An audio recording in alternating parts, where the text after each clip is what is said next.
Hey, what's up everyone? Welcome back to Nascent Toy Collector, presented by Infinite Collectibles. Adam here, and I was on a trip with my wife this weekend to Tennessee. We stopped by a Target, which is not something that I usually do. I don't have a Target in this area, so it's not something I get over to very often. And I found this, a Jim Lawson Rat King. After just making a video about the Rat King, I ran into this version by NECA, and I said, oh my God, it's written in the stars. I'm taking it home. I'm doing a review. Let's do it.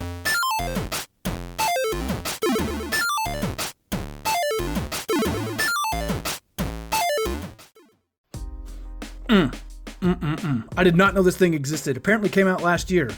That is new information to me. I have not been keeping up. Anyway, look at this box. I like the NECA boxes for the single one-off Mirage characters like the Rat King here, based on that Jim Lawson artwork. Woohoo! Yes. You got some art by Kevin Eastman here.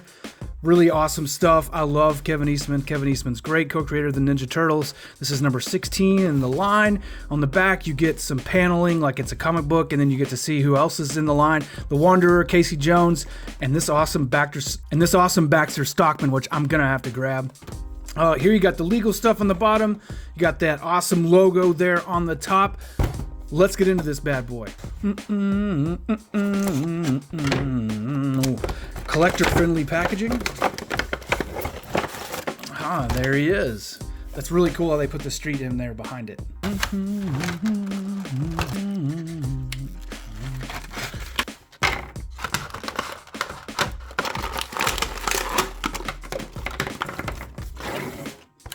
Wow, this figure is impressive. Straight out of Tales of the TMNT number 4, Jim Lawson's art written in 3D form. Look at that. There's the basis for the figure, and there's the figure.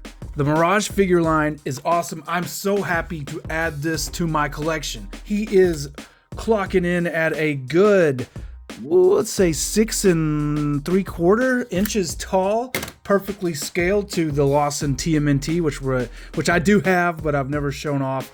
I got him late.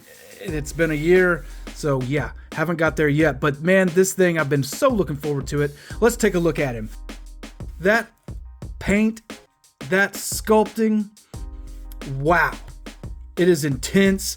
All the bandages around his face, all the loose hanging rags, and the green, the stitch work, all the different colors of green worked in there, all that awesome dry brushing. Man, this thing is wonderfully done. I love it. I love how crazy he looks. I love that you can move these rags around and kind of put them wherever you want. This thing is completely painted up just like I'd want it to be. It is, for a basic, what is a green and yellow figure, it honestly has a lot going on. I really dig what they've done here. They've done a great job of taking these loose rags and hiding the articulation. Let's take a look at articulation. His head is on a swivel there, of course, 360 degrees. Let me see here. You can pop it right off. Boop. There it is, gone. It's on a little dumbbell. You see the dumbbell moves at the neck and then also allows the head to move. You can see these come right off too. Pop that head back on there. And we get the up and down. Yeah, not a lot of up. Good enough down. And then we get all the way 360 degrees there. Coming down to the shoulders. Out. 360 degrees there at the shoulder, and then you get the swivel at the bicep. We got pins in the elbows here, 3-parted. Nice amount of range there, and you get the swivel in the wrist as well. Get a little in and out action. Oh yeah, blap, blap, blap, blap.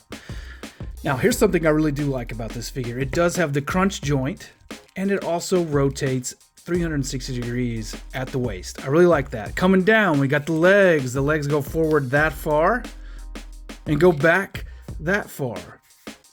That's enough. I think that totally works. And then while there is no spin at the knee or anything, you do get the pin joints that allow that much range, which is quite a bit of range if I'm being honest. I like that, honestly.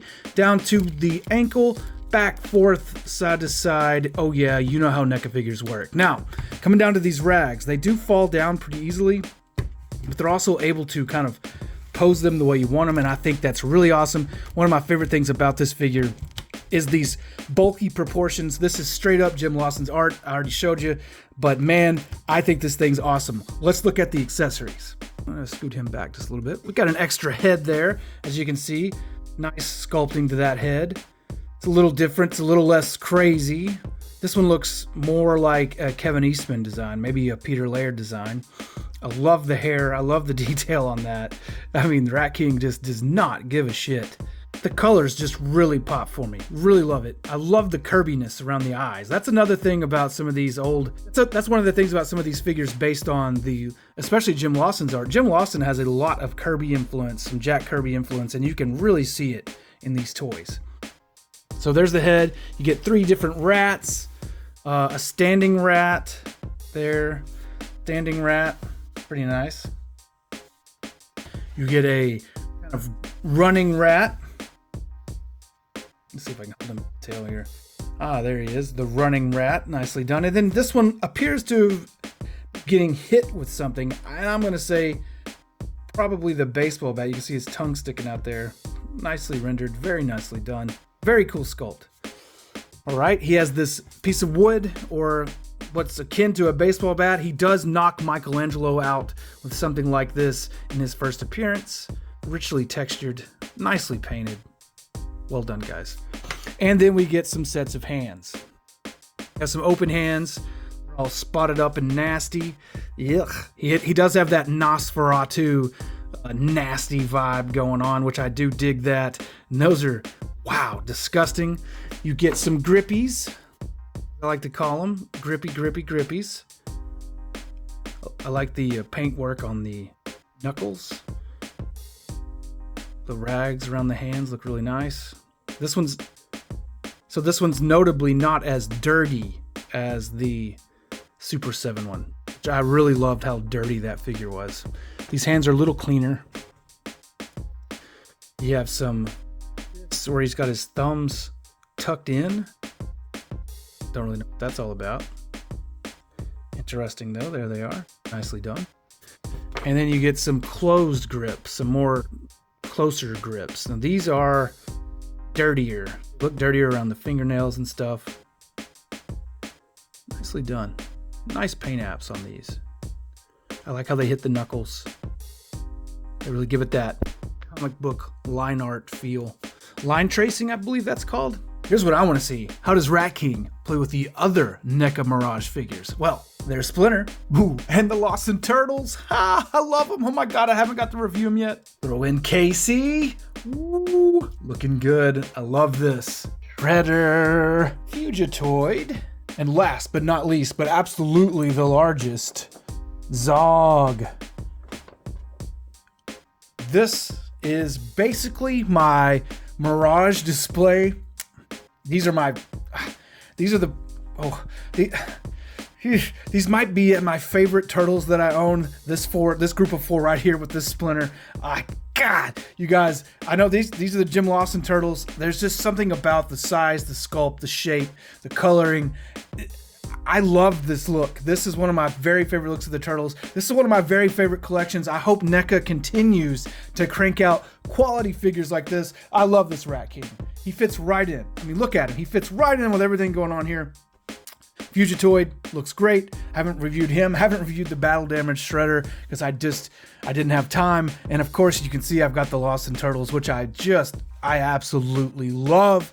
Man, I don't have the NECA turtles based on the Eastman and Laird's. They are way too expensive. Until they make reprints or something of those, I'm not gonna have those. But wow, I love the way it fits in my display. Thank you guys so much for tuning in. Please hit like, hit subscribe.